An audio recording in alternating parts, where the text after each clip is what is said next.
Hello बच्चों, कैसे हैं? आपका अपने YouTube चैनल चित्रकूट एजुकेशन में स्वागत है।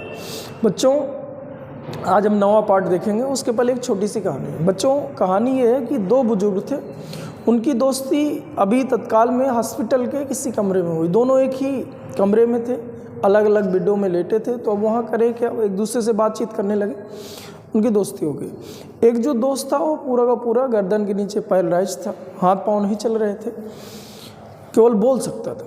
रोज़ वो बेचारा नर्स से कहे कि मैडम कोई ऐसी दवा दे दो जिससे मैं मर जाऊं, कैसे मेरी जीने की इच्छा नहीं हो रही, मुझे बड़ा दर्द है, मैं बड़ा परेशान हूँ, बहुत परेशान हूँ मैं। जबकि जो दूसरा दोस्त था उससे कुछ नहीं कहता लेकिन हंसता रहता। एक दिन वो अचानक उठकर सुबह जल्दी उठकर और खिड़की के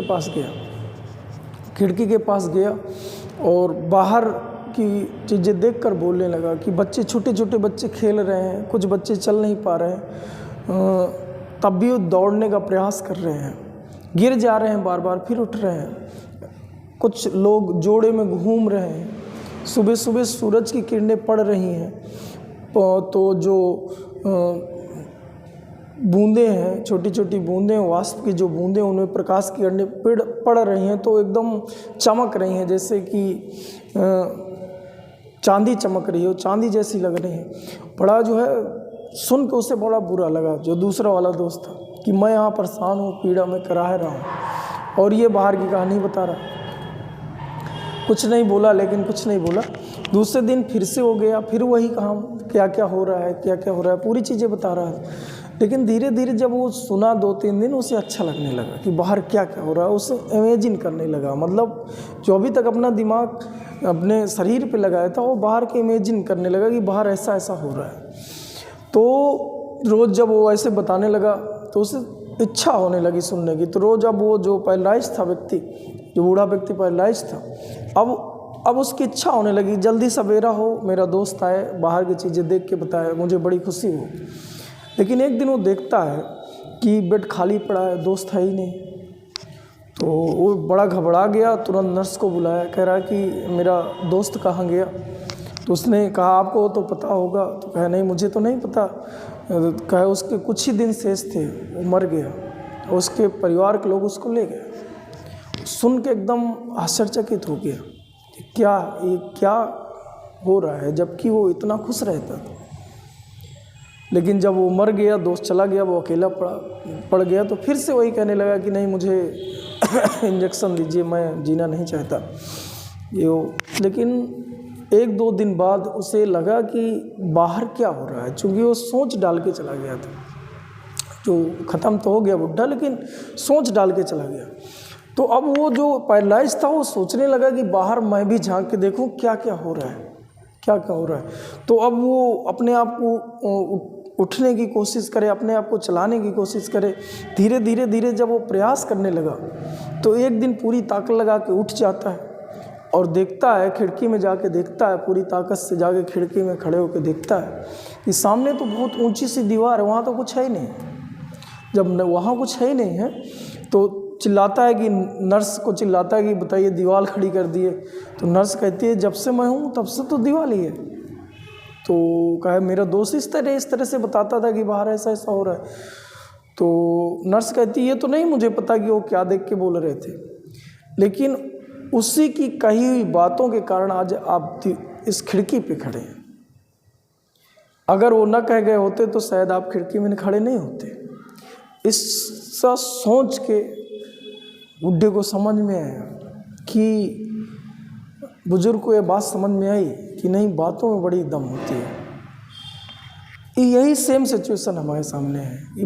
एक छोटा शब्द क्या से क्या इंसानों को बनाता है, क्या से क्या इंसान के अंदर फीलिंग उत्पन्न कर देता है। इसलिए हमें बहुत सोच समझ के किसी से बोलना चाहिए, बहुत सोच समझ के। चलिए ठीक है। तो बच्चों 2 ही चीज़ें समझिए कि एक हमें ढंग से बोलना आना चाहिए, कब कहाँ बोलना है, कैसे बोलना है। आपको कभी आप शब्द नहीं बोलना, ये दिमाग में बैठा लीजिए। दूसरा, अपने आप को पहचान जाइए, अपने आप को पहचान जाइए। हमसे बड़ा पावरफुल कोई नहीं है, हम जो चाहें वो कर सकते हैं, दिमाग में बैठा लीजिए। इसके लिए मैं एक छोटी सी और कहानी सुनाना चाहूँगा। लेट तो हो ही रही है, 2 मिनट और। तो उसमें क्या था कि एक व्यक्ति था और बड़ा गरीब था। साइकिल के अलावा उसने कोई वाहन नहीं देखा था।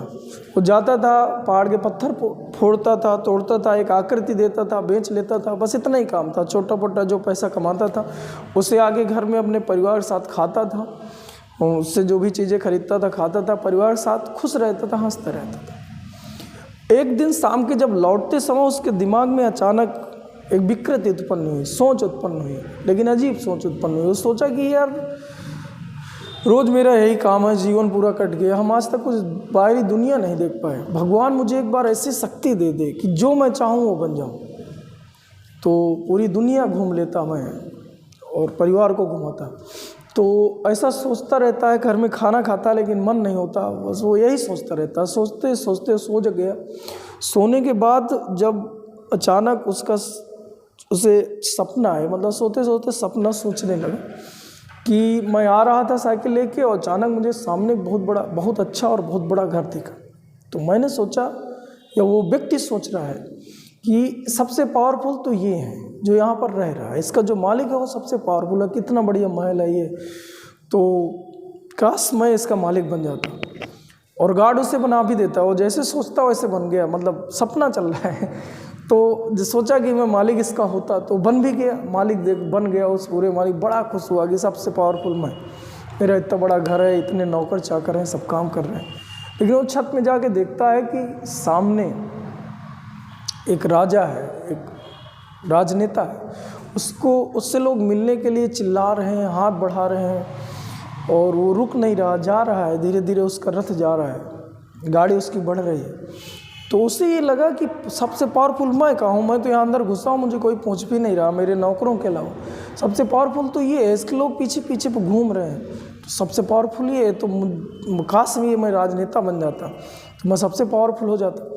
तो जैसे सोचा वैसे बन गया, राजनेता बन गया। अब वो खूब लोगों के बीच जाए, लोग उससे जाने के लिए खूब चिल्लाएँ कि वो मतलब राजनेता, बड़ा राजनेता हो गया।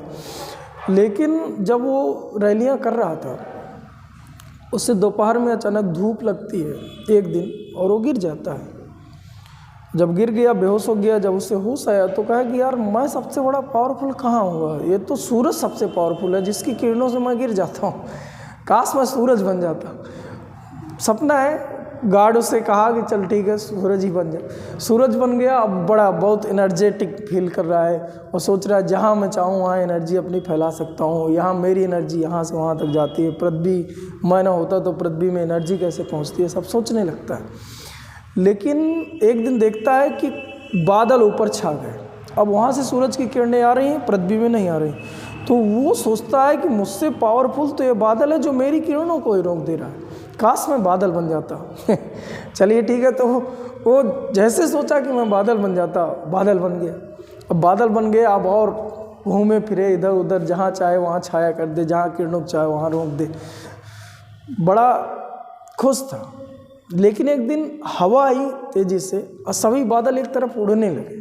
जब उड़ने लगे तो उसे ये फील आई कि मुझसे पावरफुल तो ये हवा है, काश मैं हवा होता जो बादलों को भी बहा ले जाता। जैसे सोचा बन गया। जब वो बन गया, अब हवा अब अलग सोचने लगा कि अगर मैं ना होता तो जीवन ना होता, मैं ही सभी को जीवन देता हूँ, ये है वो है, तीन तारा पूरा सोचने लगा। अब हवा बने घूमे कहीं यहाँ वहाँ, जब मेरी इच्छा जितनी स्पीड से जाऊँ, जब इच्छा हो तो मैं तेज़ी से चल के मकान वकान गिरा दूँ, जो भी वो सोच रहा था सब। लेकिन एक दिन बहुत तेज़ी से चल रहा था और पहाड़ से टकराया, पहाड़ का कुछ नहीं कर पा रहा था। तब उसे समझ में आया कि यार मुझसे पावरफुल तो पहाड़ है, पहाड़ है मुझसे ज़्यादा पावरफुल, तो काश मैं पहाड़ होता। हवा भी वहाँ रुक जा रही। और जैसे पहाड़ बनता है, सोचा बन गया, पहाड़ बन गया। अब पहाड़ बन गया तो अब बड़ा जो है बड़े अपने आप को बड़े क्षेत्रफल में पाया, ऊंचाई तक सब लोग इधर उधर पहाड़ में चढ़ने के लिए परेशान है। लेकिन अब मैं खुद इतना ऊंचा हूँ कि मुझ पे लोग चढ़ने के लिए परेशान है। इतना सोच ही रहा था कि देखता है कि पहाड़ को भी कुछ लोग काट रहे हैं, और काट रहे हैं, छेनी हथौड़ों से काट रहे हैं। तो मुझसे पावरफुल तो वो है जो पहाड़ को भी काट दे रहा है, और है कौन? फिर देखा, उसकी आँख खुली और देखता है कि वो मैं खुद हूँ। इससे बच्चों, मेरे कहने का मतलब केवल एक ये बात थी कि इस दुनिया में सबसे पावरफुल हम ही हैं। बस अपने आप की कदर करना सीखो, अपने आप को पहचान जाओ। एक हमारी आवाज़, जो हमारी बोलचाल, दूसरा हमारी सोच, दो ही इंसान को या हमको बहुत शिखर तक ले जाती हैं, ये दोनों ही बहुत गर्त तक ले जाती हैं। इन दो को बहुत पॉजिटिव रखो, सब कुछ कर लोगे। चलिए बच्चों, इसी सोच के साथ हम लोग पार्ट 9 बता दें, एनसीईआरटी फिजिक्स क्लास 11 चैप्टर 11 भी है, द्रव्यों का तापीय गुण। हम पार्ट नंबर 9, 8 पार्ट तक मैं आपको वीडियो दे चुका हूँ, ये 9वां पार्ट है। आज हम पढ़ेंगे गैसों का तापीय प्रसार।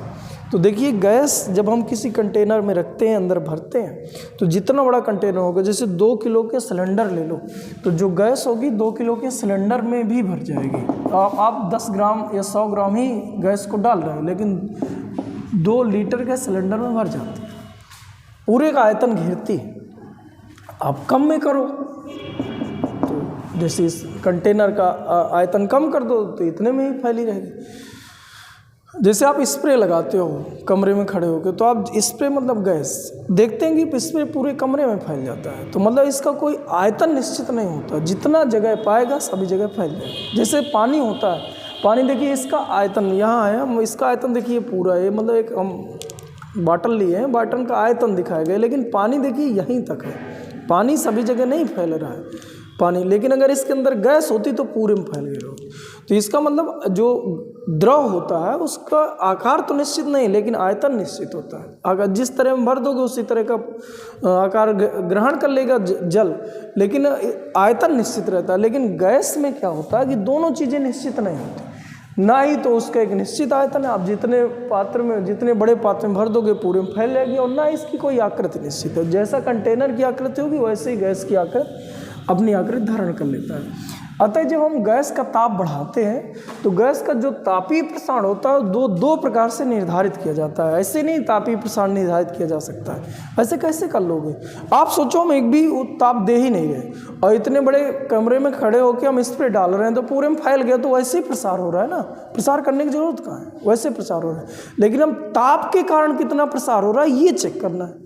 अब ऐसे ही ऑटोमेटिक हो, उससे हमसे कोई लेन देन नहीं। ताप तुम बढ़ाए तो कितना प्रसार हुआ, इस पर चर्चा करना। तो इसके चर्चा करने के लिए हमें 2 चीज़ें ध्यान रखनी पड़ती हैं। एक ये कि स्थिर आयतन, यानी आयतन स्थिर कर लो कि चाहे जितना दाब बढ़े, लेकिन मैं इससे ज़्यादा, यानी उसके ऊपर कोई व्यवस्था नहीं है, ये फिक्स है एकदम। जैसे प्रेशर कुकर ले लो, कुकर का जो आयतन वो फिक्स कर दिया। अब इसके अंदर गैस भर दिए हम, गैस भर दी, अब टेम्परेचर बढ़ाना चालू किए, तो टेम्परेचर बढ़ाएंगे तो जो अणु होंगे दूर दूर होंगे, अणु दूर दूर होंगे, तो इस जो ये ऊपर सतह है इस पर एक दाब लगाएंगे, तो जो दाब में वृद्धि हो जाती है उसे हम स्थिर आयतन पर दाब प्रसार कहते हैं। दूसरा हुआ करता है कि हमें दाब निश्चित ही रखना है, एक ही एटीएम रखना है, दाब हम नहीं बढ़ाएंगे। अगर यहाँ उसमें अणु दूर दूर जाएंगे तो दाब उतना ही है, तो ये अपना आयतन बढ़ा सकता है और ऊपर जा सकता है। तो इसको हम क्या करते हैं, स्थिर दाब पर आयतन प्रसार। यानी गैसों में जो तापीय प्रसार चेक किया जाता है वो 2 प्रकार से, एक होता है स्थिर आयतन पर दाब प्रसार, दूसरा होता है स्थिर दाब पर आयतन प्रसार। देखिए बच्चों, मैंने इधर लिख भी दिया है, यदि किसी गैस का आयतन, ये जो गैस का आयतन है यानी पात्र का जो आयतन है, दोनों, क्योंकि उसी पात्र के अंदर गैस है, गैस पूरे पात्र के आयतन में फैल जाती है, तो दोनों का आयतन से हमें नियत रखते हुए गैस का ताप बढ़ाया जाए, यहाँ से उष्मा दे दी जाए, तो गैस द्वारा लगाए गए दाब को, जो गैस ने इस पर दाब लगाया, दाब में जो वृद्धि हुई, पहले भी दाब लग रहा था लेकिन उसमें बढ़ी तो अब दाब और बढ़ गया, तो जो दाब में वृद्धि होती है इसी को दाब प्रसार कहते हैं, दाब प्रसार कहते हैं। अब हमने आदर्श गैस समीकरण से लिया है, इधर समझ लीजिए, आदर्श गैस समीकरण से लिया है तो PV बराबर म्यू RT। अब देखिए टेम्परेचर हमने T से, जब T था तब की कहानी है बच्चों, ये समीकरण अपना फर्स्ट है। जब हमने ताप T से T + ΔT कर दिया तो इस पर आयतन निश्चित है, यानी आयतन अभी भी V का V ही है, लेकिन दाब में वृद्धि हो गई तो ΔP हो गया बराबर म्यू R। ये नियतांक पद है, इनमें कोई परिवर्तन नहीं होगा, T से ΔT हो गया, समीकरण सेकंड हो गया। अब यहाँ करा क्या है, हमने समीकरण फर्स्ट भागे समीकरण सेकंड कर दिए, समीकरण सेकंड भागे समीकरण फर्स्ट कर दिए। फर्स्ट से भाग कर दिए, तो ये उसी तरह उतार दिए, बटे में ये उतार दिया। देखिए वी से वी कट गया, म्यू आर से म्यू आर कट गया, तो डेल पी बराबर ये गुणे में पहुंच गया, P del T upon T हो गया, डेल पी बराबर P del T upon T हो गया। इसका मतलब जो दाब प्रसार है, इसको दाब प्रसार बोलते हैं, इसे प्रारंभिक दाब कहते हैं। जो जब गैस का ताप नहीं बढ़ाए थे उस समय दाब लग रहा था P, जब इधर पे हमने गैस का ताप बढ़ा दिए हैं तो दाब में वृद्धि हो गई। तो दाब में वृद्धि क्या है, इसी को हम दाब प्रसार कहते हैं। तो दाब प्रसार है क्या, तो हमने इधर पे बताया कि एकांक दाब वाली इधर पहले जो दाब लग रहा था उसकी वैल्यू 1 है। एकांक दाब वाली किसी गैस के परम ताप में होने वाले भिन्नात्मक परिवर्तन, इस गैस में जो गैस के परम ताप में जो भिन्नात्मक परिवर्तन हो रहा है, इसी परिवर्तन को आदर्श स्थिर आयतन पर दाब प्रसार कहते हैं, कि स्थिर आयतन पर दाब प्रसार कहते हैं। या ऐसे भी बोल सकते हो कि जब हम ताप बढ़ाते हैं तो दाब में जो वृद्धि हो जाती है, इसी को हम लोग दाब प्रसार कहते हैं। तो इसको आप ऐसे लिख सकते हो, या जो इसके बराबर होता है ऐसा भी लिख सकते हो। स्थिर दाब पर, यानी P को स्थिर कर लो, स्थिर दाब पर जो इधर परम ताप है, तब परम ताप में जो भिन्नात्मक परिवर्तन हुआ, इसी भिन्नात्मक परिवर्तन को हम लोग दाब प्रसार कहते हैं, डेल P कहते हैं। स्थिर आयतन पर दाब प्रसार कहते हैं, या स्थिर आयतन के दाब प्रसार के बराबर होता है, ऐसा लिखा जा सकता है। दूसरा, स्थिर दाब पर, इस बार दाब नियत रखना है, दाब नहीं बढ़ाना। इस बार हमने करा क्या, दाब बढ़ता जाएगा लेकिन हम आयतन ना बढ़ने देंगे। जितना ये कंटेनर है इतना ही रहेगा, जितना दाब इसको बढ़ाना हो। जैसे प्रेशर कुकर होता है, आप आग लगा दिए तो प्रेशर उसमें बढ़ता है, इतना प्रेशर बढ़ जाता है कि ऊपर जो सीटी लगी होती है, सीटी के वजन होने के बावजूद भी उठा देता है वो दाब, उसी से भोजन पकता है। लेकिन आयतन हम नहीं कि छोटा सा कुकर चढ़ाए वो इतना बड़ा कुकर हो गया, आयतन नहीं बढ़ाने दे रहे। वहाँ पर ये होता है, यहाँ पर घर में खाना पकाते हैं उसमें ये कहानी होती है, ये प्रसार होता है। जबकि यहाँ पर हम दूसरा हिसाब ले लिए। इस बार हमने कहा कि जितना आयतन इसका बढ़ना हो बढ़ जाए, लेकिन दाब में वृद्धि नहीं होगी, यानी इस बार स्थिर दाब रखा जाएगा, आयतन में प्रसार देखा जाएगा। तो यदि गैस द्वारा लगाए गए दाब को स्थिर रखते हुए ताप बढ़ाया जाए तो गैस के आयतन में हुई वृद्धि को आयतन प्रसार कहते हैं, या आयतन प्रसार कहते हैं। फिर से आदर्श गैस समीकरण P और म्यू आर टी से T टेम्परेचर से डेल T कर दिया जाए, लेकिन इस बार दाब नियत रखना है। तो देखिए दाब यहाँ पर P का P ही है, यहाँ पर क्या नियत रखे थे, आयतन। तो देखिए यहाँ V का V ही था, आयतन में वृद्धि नहीं करे थे, यहाँ दाब में वृद्धि नहीं कर रहे हैं, इसमें आयतन में परिवर्तन हो गया, बराबर म्यू और डेल टी। समीकरण सेकंड, यानी ये सेकंड था और ये फर्स्ट था, इन दोनों को भाग कर दीजिए। तो देखिए यहाँ से ये कट गया, म्यू आर से म्यू आर कट गया, डेल वी अपॉन वी, यानी वी बराबर अगर निकालो डेल वी बराबर, तो तेरे गुणा पर पहुँच जाएगा, ये हो जाएगा। यहाँ पर आपका डेल पी बराबर P del T upon T मिला था, यहाँ डेल वी बराबर V del T upon T मिला था। यानी यहाँ पर बोले थे एकांक दाब वाली, तो यहाँ बोले कि एकांक आयतन वाली किसी गैस के परम ताप में, ये परम ताप है, डेल टी अपॉन टी ये परम ताप में होने वाला भिन्नात्मक परिवर्तन है। भिन्नात्मक परिवर्तन को स्थिर दाब या स्थिर दाब पर आयतन प्रसार कहते हैं, या स्थिर दाब पर आयतन प्रसार के बराबर होता है। तो चलिए ठीक है बच्चों, ये बात समझ में आई होगी। दोनों एक बार और देख लीजिएगा, ना समझ में पीछे थोड़ी वीडियो बैक कर लीजिएगा, और जो पीछे नीचे नहीं दिख रहा थोड़ी ये देख लीजिए। अब देखें, अब हम थोड़ी इसको और समझ रहे हैं। ये अभी आया था डेल पी बराबर P del T upon T, यहाँ तक हम लोगों ने पढ़ लिया, और इधर पे पढ़ लिया डेल वी बराबर वी, यहाँ पर हमने पढ़ लिया था डेल वी बराबर V del T upon T, ये पढ़े थे। अब देखिए यहाँ पर देखिए बेटा थोड़ी सी, इसको हम कहते हैं del V upon V into del T बराबर 1 अपॉन टी। और अगर आपको याद हो, 1 अपॉन टी, अगर आपको याद हो तो गामा बराबर पढ़े थे, या आयतन प्रसार गुणांक इधर लिख दिया जाए, इधर पे पढ़े थे। चूँकि डेल वी बराबर हम लोगों ने पढ़ा था gamma V into del T या डेल थीटा, आयतन प्रसार बराबर, इधर पे हमने पढ़ा था कि जो आयतन प्रसार होता है दो बातों पर निर्भर करता है। वीडियो नंबर 3 चौथा देखिएगा, ठोसों पे पढ़े थे। इस चौथा पांचवा कोई भी देख लीजिएगा, सब में लगभग यही लिखा है। डेल वी बराबर gamma V into del T, या इसी को देखिए, इसमें हमने क्या पढ़ा था कि जो आयतन प्रसार होता है दो बातों पर निर्भर करता है, एक प्रारंभिक आयतन पर और एक ताप वृद्धि पर। जब उसको बराबर तोड़े थे, कांस्टेंट लगाए थे, कांस्टेंट वैल्यू गामा लगाए थे, जहां हम आयतन प्रसार गुणांक कहते हैं ये गामा को। तो इधर पे देखिए del V upon V into del T बराबर कितना हो जाता है गामा। सेम चीज़ यहाँ आ रही है। गामा क्या था? आयतन प्रसार गुणांक। तो ये क्या बन जाएगा? तब ये बेटा बन जाएगा गामा बराबर और 1/t, यानी गैसों में, अर्थात गैसों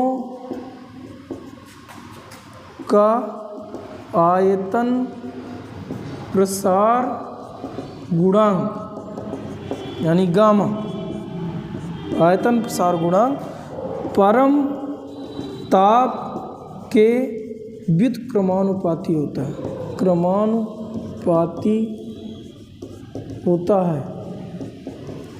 ये समझ में आ गया, व्युत्क्रमानुपाती होता है। देखिए इधर देखते हैं, यहाँ पर हम लिख लेते हैं del P upon P into del T, तो बराबर 1/t आ जाता। अब देखिए यहाँ पर del V upon V into del T, तो 1/t इसको गामा कहते।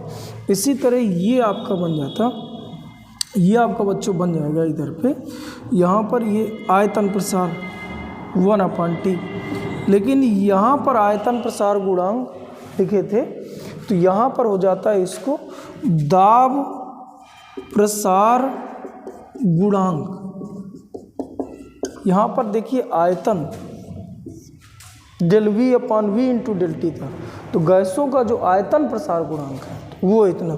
यहाँ पर del P upon P into del T है, तो ये दाब प्रसार गुणांक है। ये जो दाब प्रसार गुणांक होता है वह भी गैस के परम ताप के व्युत्क्रमानुपाती होता है, यानी दोनों सेम होते हैं। यानी हम गामा पी बराबर गामा वी बराबर 1/t लिख सकते हैं। तो ये बच्चों ध्यान देना है। कोई पूछे दाब प्रसार गुणांक क्या है, तो आपको कह देना किसी गैस के परम ताप के व्युत्क्रम को दाब प्रसार गुणांक कहते हैं। आयतन प्रसार गुणांक पूछे तो भी यही, दोनों की डिफिनेशन सेम। तो चलिए ठीक है बच्चों, इस तरह से गैस का तापीय प्रसार में ये चीज़ें पढ़ना था, इनको ध्यान दीजिए। और इसके बाद एक आध सवाल देखते हैं, बाकी अगले वीडियो पे देखा जाएगा। हाँ बच्चों, सवाल के पहले हम लोग थोड़ी जो है सूत्रों को स्पष्ट रूप से लिख लें। चलिए ठीक। अब देखिए यहाँ पर आपका आया दो तरह से प्रसार, एक स्थिर दाब पर आयतन प्रसार। आयतन प्रसार के लिए आपने लिखा डेल वी बराबर V del T upon T. चूँकि एक लोग तुम लोग को बात और पता चल गई कि जो गामा बराबर है वो डेल टी अपान गामा बराबर 1/t है, 1/t अभी देखे थे लास्ट में। तब इधर पे लिखा जा सकता है डेल वी बराबर, यहाँ पर 1/t को गामा लिख लें, यानी gamma V into del T. ये बिना बच्चों इधर पे हम आगे देखें, दूसरा जो सूत्र है इसी प्रकार से, दूसरा सूत्र था तो हम इसी प्रकार से, यानी स्थिर आयतन पर जो दाब प्रसार है उसके लिए हम लोग लिख सकते हैं डेल पी बराबर पी, यानी गामा और P इंटू डेल टी लिख सकते हैं, डेल टी। लिख सकते हैं। जहाँ यहाँ पर जो गामा है, गामा ध्यान दीजिएगा 1/t के बराबर होगा, जहाँ यहाँ पर भी आपका गामा इसके बराबर। एक बात ये हमें समझ में आ गई। अब देखिए एक आज सवाल हम लोग देखते हैं, इधर पे मैं लिख रहा हूँ और फिर उन्हें कंप्लीट करते हैं। हाँ बच्चों, इधर मैंने लिखा समान दाब एवं 20 डिग्री सेल्सियस ताप पर एक गैस का आयतन 100 सेंटीमीटर क्यूब है। यदि 100 डिग्री सेल्सियस तक गर्म कर दिया जाए तो इसका आयतन समान दाब पर 125 सेंटीमीटर क्यूब हो जाता है। 20 डिग्री सेल्सियस पर 100 है, 125 20 डिग्री सेल्सियस पर हम लोग देखें तो 100 सेंटीमीटर क्यूब है, और 100 डिग्री सेल्सियस तक गर्म कर दिया तो आयतन बढ़ गया। दाब नियत है, निश्चित दाब पर, दाब नियत दाब पर, अभी भी दाब नियत समान दाब पर, दाब वही है, दाब नियत रखते हुए, यानी ये वाला क्वेश्चन है, दाब नियत रखते हुए मतलब इस पे ध्यान देना है, इसको मिटा दें, ये ध्यान है। 100 पर 125 सेंटीमीटर क्यूब हो जाता है। तो कह रहा है कि आयतन प्रसार गुणांक, यानी हमें गामा चाहिए। अब देखिए फाइनल वैल्यू पहली जो है 0 डिग्री सेल्सियस मान लीजिए V है, तो 20 डिग्री सेल्सियस में V फाइनल इतना है। ऐसे 0 डिग्री सेल्सियस V नॉट है तो 100 डिग्री सेल्सियस पर इतना है, तो इसी को थोड़ी बना लीजिए। डेल V का मतलब होता है V fine minus V initial बराबर gamma V initial del T। Initial यानी प्रारंभिक ताप, हम ये मान रहे हैं। प्रारंभ में कितना ताप था ये नहीं पता, लेकिन 20 डिग्री सेल्सियस पर इतना आयतन है, ये देखिए, ये चेक कर रहे हैं बेटा। और जो टेम्परेचर है 0 से हम कंपेयर कर रहे हैं, 0 पर मान लीजिए V नॉट था, अब इससे V फाइनल बराबर इधर जाएगा और V नॉट ले लो common, 1 plus gamma del T बचेगा, डेल T टेम्परेचर।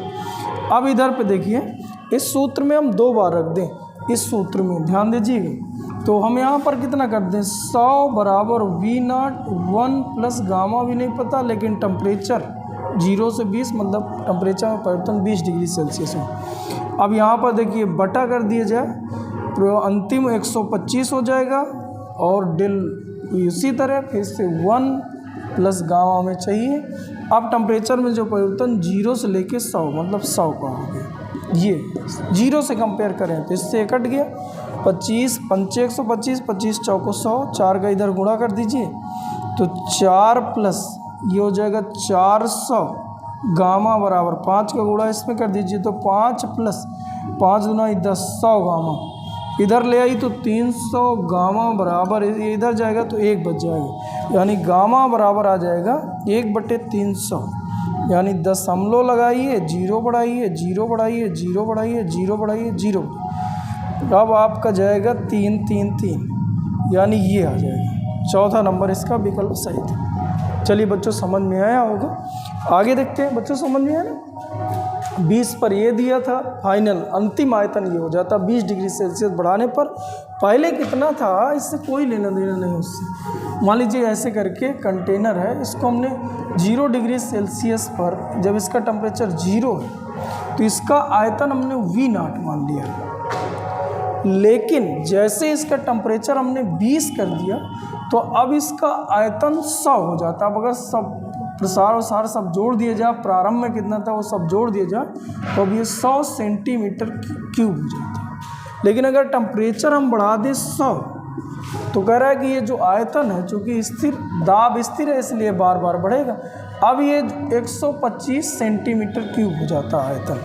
तो हमने करा क्या कि 0 डिग्री सेल्सियस पर आयतन को V नॉट, प्रारंभ में जो आयतन था उसको V नॉट मान लिया। अब हमने डेल V बराबर जो सूत्र पता होता है V गामा डेल T कर लो, तो ये जो आयतन में प्रसार लिखा है, यानी अंतिम आयतन यानी प्रारंभिक आयतन, घटाने से जो प्रसार आएगा वो लिखा है। तो ये प्रारंभिक आयतन V नॉट ले लिया जाए, गामा डेल T रख लिया जाए, तो इसको उधर ले गए तो V फाइनल बराबर V इनिशियल दोनों से ले लिया जाए, कॉमन ये उधर जाएगा प्लस का हो जाएगा तो 1 प्लस इससे कॉमन हो गया गामा डेल T बचेगा। अब इसमें उठा के दोनों वैल्यू को 0 से कंपेयर करते हुए रख दिए। एक बार यहाँ पर जब टेम्परेचर रखे हैं 20 तो यहाँ 20 का आयतन रख दिए, ये रखा हुआ 100। एक बार यहाँ जब टेम्परेचर रखे, टेम्परेचर में परिवर्तन रखे, परिवर्तन रखना है तो 0 से एक बार 20 तो 20 का परिवर्तन हुआ, एक बार 0 से लेके 100 तो 100 का परिवर्तन। और 0 पर प्रारंभिक आयतन ले लिया। अब इस तरह से गुणा भाग करें, उत्तर आ गया। चलिए एक क्वेश्चन और देखते हैं। हाँ बच्चों, एक क्वेश्चन और है। क्वेश्चन ये है कि एक आदर्श गैस के समीकरण Pt² बराबर कांस्टेंट ये दिया है के अनुसार प्रसार होता है। मतलब एक कोई संबंध दे दिया, इसके अनुसार प्रसार होता है। तो गैस का आयतन प्रसार गुणांक क्या है? और ऑप्शन दिए हैं 1/T, जैसे PV बराबर μRT होता है, यानी PV/T बराबर कांस्टेंट होता है। यानी इसके अनुसार यदि प्रसार होता है तो हमें पता है कि आयतन प्रसार गुणांक गामा बराबर 1/T होता है। ये ऑप्शन सही होता है। लेकिन यहाँ देखिए ये ऑप्शन आने का कोई चांस नहीं, क्योंकि ये इसके अनुसार नहीं, इसके अनुसार परिवर्तन हो रहा है। तो चलिए निकालते हैं। तो आप क्या करिए, चूँकि हम लोग को पता है कि जो PV/T बराबर होता है वो कांस्टेंट होता है, और लेकिन यहाँ पर दिया क्या है, लेकिन दिया है Pt² बराबर कांस्टेंट दिया हुआ है, नियतांक दिया है। इन दोनों का भाग कर दो, यानी PV/T इसमें भाग करना है Pt² बराबर कांस्टेंट। कांस्टेंट का कुछ नाम दे दीजिए, के दे दीजिए। अब इससे कट गया तो ये हो जाएगा V/T³ बराबर के, यानी V बराबर लिखा जा सकता है KT³। अब इसने पूछा क्या, आयतन प्रसार गुणांक, यानी आयतन प्रसार गुणांक का मतलब हमसे पूछा है गामा। गामा का मान होता है ΔV/V × ΔT, ये पूछा है। यानी हम फाइनली बात ये समझें कि आयतन में प्रसार ज्ञात करना है। तो इसको हम परिवर्तन निकाल लें तो ΔV/V बराबर हो जाएगा, कांस्टेंट हट जाएगा, 3 गुणे में आ जाएगा, और ये हो जाएगा ΔT/T। ये परिवर्तन आता है। अब ΔT/T को इधर ले आओ। ये प्रतिशत त्रुटि में ऐसा खूब सिखाए हैं, त्रुटि जब निकाले थे प्रतिशत त्रुटि, घात को गुणे में ले आना है, गुणा हो गया। सम का अवकलन नहीं कर रहे, घात गुणे में आया, घात 1 घट गया, कि अब इसको अरे यहाँ बचाए रहो। घात जो कांस्टेंट, जैसे कहीं पर y बराबर x की घाती n लिखा है, तो dy मतलब जो परिवर्तन है dy/y मॉड ऑफ मैक्सिमम जो परिवर्तन होता है वो n ΔX/x होता है। घात को गुणे में ले आप ये रख देते हैं परिवर्तन। तो ये हो जाएगा ΔV/V × ΔT बराबर, ये t भाग में आ गया तो 3/T बन गया। और इसको हम जानते हैं कि इसको गामा कहते हैं, यानी आयतन प्रसार गुणांक कहते हैं। तो 3/T उत्तर आ जाएगा, मतलब इसका C नंबर सही था। बच्चों बातें को समझ में आ रही? चलिए ठीक है। हाँ बच्चों, इस वीडियो में हम यहीं तक देखेंगे, बाकी अगला तापीय प्रसार में लगभग इतना ही था। आगे कल से यानी अगले पार्ट 10वें नंबर से हम लोग ऊष्मा के बारे में चर्चा करेंगे। थैंक यू बच्चों, थैंक यू।